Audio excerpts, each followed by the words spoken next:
আজ দেখাবো আমাদের খালে বোতল কল দিয়ে কিভাবে পুঁটি মাছ ধরা হয়। ভিডিওটি দেখতে থাকুন। নমস্কার বন্ধুরা, মালবিকা কিচেন উইথ ভিলেজ ফুডে আপনাদের সবাইকে স্বাগত জানাই।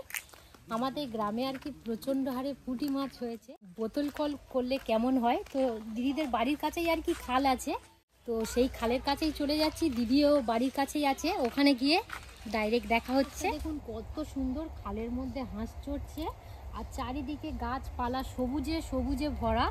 এই প্রাকৃতিক পরিবেশটা আমার খুবই ভালো লাগে। বন্ধুরা, দিদি আর আমি মিলে খালের কোলে নেমে পড়েছি। আর এখানে দুটো বোতল কল আর কি সিস্টেম করা হয়েছে, একটু দেখিয়ে দেব। এখানে 2 লিটারের বোতল একটা নেওয়া হয়েছে, আর এই যে মাঝে থেকে একটু ছিদ্র করে নেওয়া হয়েছে, আর একটা বোতলের মুখ এখানে এইভাবে লাগিয়ে দেওয়া হয়েছে, আপনারা দেখে বুঝতে পারছেন। এবারে একটু দড়ি দিয়ে টাইট করে বেঁধে নিয়েছি একটা লাঠির গায়ে। সেম একই পদ্ধতিতে আরও একটা বোতল এইভাবে বাঁধা হয়েছে, আর বোতলের মুখের দিকে কেটে এইভাবে আর কি জয়েন করা হয়েছে। দেখুন এখানে নেওয়া হয়েছে আটা, আর এই আটাটা কিন্তু কাঠকলায় একটু ভাজা হয়েছে, কারণ পুঁটি মাছগুলো একটু আটা ভাজার সেন্টটা বেশি ভালোবাসে। সেনে চলে আসবে। হ্যাঁ, এবারে এর মধ্যে দিয়ে দাও এই যে বোতলের যে কাঁপাটা আছে, এই কাঁপার মধ্যে 2 মুঠো দিয়ে দেব। এই দেখুন কত সুন্দরভাবে বোতলের ভিতর চলে যাচ্ছে। এই দেখুন সেম পদ্ধতিতে আরও একটা বোতলের মধ্যে এই হাতের 2 মুঠো আটা দিয়ে দেব। আর আপনারা একটু চেষ্টা করবেন আটাটা একটু ভেজে নেওয়ার। কাঁচা দিলে মোটে পড়বে না, ভেজে দিলে খুবই সুন্দর পড়বে, বোতল বোঝাই পড়বে। যেহেতু আটাটা ভাজার পরে আসবে না, আটাটা ভাজার পরে একটা সেন্ট বার হয়।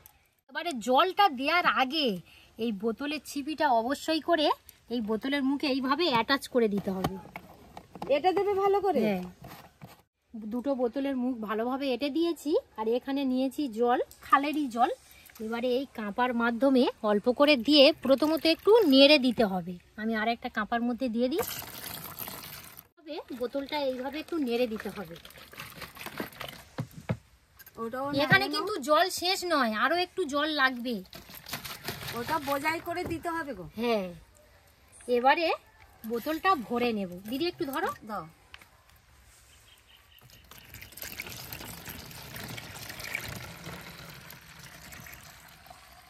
হচ্ছে এবারে এই বোতলটা সম্পূর্ণভাবে ডুবিয়ে নিতে হবে। আরো ভর্তি করে নাও। হ্যাঁ,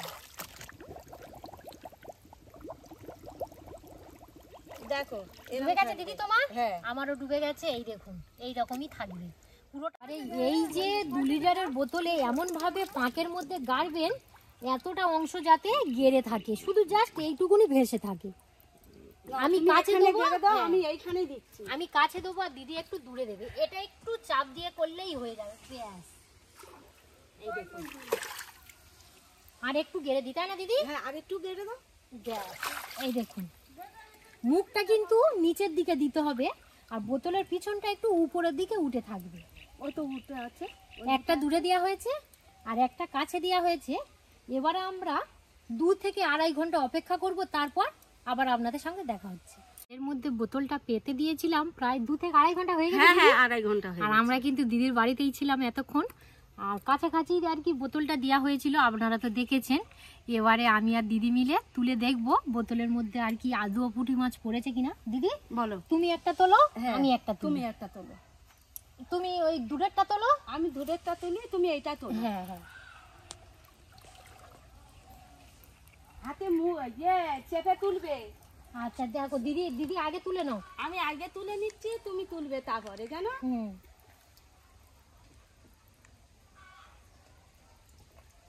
এই দেখো এই পড়ছে, পড়েছে। ও বাবা, অনেক পড়েছে তো। আমার দাদা ওদি তুমি বেশ ভালো স্টাইলে তুললে। আরেকটা তোলো, এই কাচেরটা। দাঁড়াও দাঁড়াও, আমি একটু উঠে যাই, না হলে দেখা যাবে না। পেতেছিলাম, একটা তোলা হয়েছে আর একটা তোলা হচ্ছে।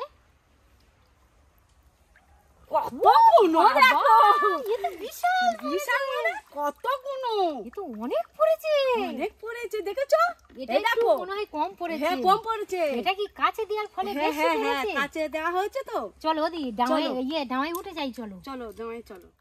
প্রথমত বোতলের ছিপিটা খুলে নেব। এবারে 2টো বোতলের মধ্যে কত পুঁটি মাছ পড়েছে দেখাবো। আর এখানে একটা চুবড়ি নিয়েছি,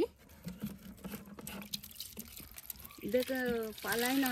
না না, তা বোতলের মধ্যে দেখুন এই কটা আর কি পুঁটি মাছ পড়েছে। এটা মাঝের দিকে পাতা হয়েছিল বলে মনে হয় একটু কম পড়েছে, এটা মাঝের দিকে ছিল এই বোতলটা। এই দেখুন, আর নেই। আর পুঁটি মাছ আছে না না, তো বড় বড় আমাদের খালে পুঁটি মাছ হয়েছে দেখুন, আর লাফাচ্ছে দেখুন। এই বোতলে প্রচুর পরিমাণে পুঁটি মাছ পড়েছে, আর এটা একদম খালের ধারেই পাতা হয়েছিল। এবার আমি এবারে ছিপিটা খুলে নেব। এত ভালো লাগছে কি বলবো, যাই হোক কষ্টের ফল আমরা পেয়েছি, তাই না দিদি? হ্যাঁ, কত আনন্দ বলো দেখ। এই দেখুন পুঁটি মাছটা কিরকম বার হচ্ছে দেখুন, এই দেখুন। বাবা, একটা বোতলে তো হাসাই হয়ে পুঁটি মাছ পড়েছে গো দিদি। হ্যাঁ, এই দেখুন কত সুন্দর লাফাচ্ছে দেখুন। এই দেখুন, এই দেখুন কি বড় বড় পুঁটি মাছ, বাবারে বাবা। দুটো বোতলে কত পুঁটি মাছ পড়েছে। আরো তাহলে 3-4টা বোতল পালে অনেক হবে, অনেক। আর আমরা 2 ঘন্টা থেকে 2.5 ঘন্টার মধ্যে, যাই হোক অত আর কি ক্যালকুলেট ভাবে ঘড়ি দেখিনি, 2 ঘন্টার মতোই আর কি ছিলাম। পাতা হচ্ছে। হ্যাঁ, আর দিদিদের বাড়িতে, আর যেহেতু খালের কাছে বলে আমরা ছিলাম দিদিদের বাড়িতে। এবারে পুঁটি মাছ নিয়ে রান্নাঘরে টানা চলে যাব, তারপর আপনাদের সঙ্গে আবার দেখা হচ্ছে। চলো। দিদির ছেলে দেখুন এখানে বসে আছে, তুমি একটু হাতে হাত ঠেকাও, ওই জন্য বলছে হাত ঠেকানোর জন্য। চলে এসো।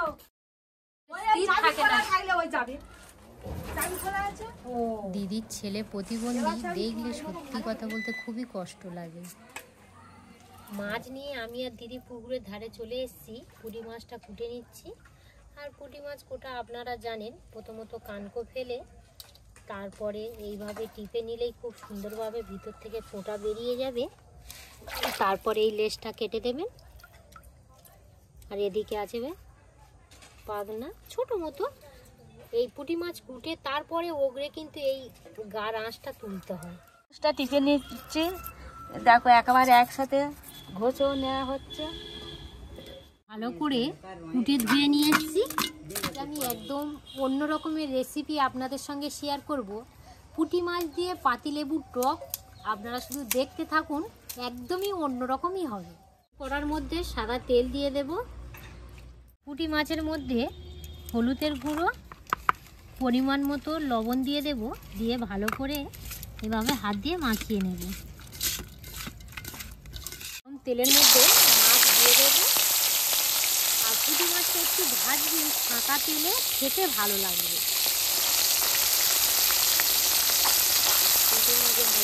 মনে করে ভাজা আর পাতলা ডাল খুব সুন্দর লাগবে।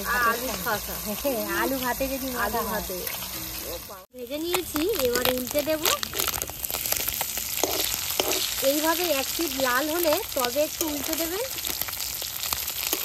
এবারে তুলে নেব, আরো একটা ব্যাস একইভাবে ভেজে নেব।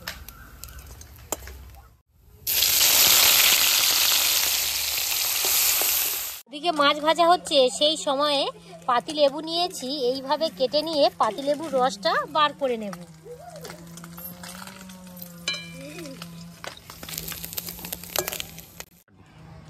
ফোড়নে দিয়ে দেব কালো সর্ষে, কালো জিরে, একটা কাঁচা লঙ্কা, একটা শুকনো লঙ্কা, গরম তেলের মধ্যে। হ্যাঁ, গরম তেলের মধ্যে। হলুদের গুঁড়ো দেব, পরিমাণ মতো লবণ দিয়ে দেব। মশলাটা আর কি যাতে পুড়ে না যায়, অল্প করে একটু জল দিয়ে দেব। তারপরে সব কিছু কষে নিয়েছি, এবার পরিমাণ মতো জল দিয়ে দেব, যেহেতু টক একটু মাখা মাখা হলে খেতে ভালো লাগবে। আর দিয়ে নেব, পুঁটি মাছ দিয়ে দেবো। যখনই ঝোলটা ফুটে উঠবে তখনই এইটা দিয়ে দেবেন। এবারে মেন উপকরণ দিয়ে দেব পাতিলেবুর রস। এখানে আমি একটা পাতিলেবু নিয়ে ভালো করে চিপে নিয়েছি। গালে থেকে জল এসে যাবে গো, পুঁটি মাছের ঝাল টক। পাতিলেবুর মধ্যে টক, পাতিলেবুর মধ্যে সাইট্রিক অ্যাসিড থাকে, তো আর কি পাতিলেবু দেখলেই যেন মনে হয় জিভে থেকে জল এসে যাচ্ছে। এবার শেষে অল্প করে জিরের গুঁড়ো দিয়ে দেব। টক একদম পুরো রেডি, আমাদের একদম পুরো রেডি পুঁটি মাছের টক।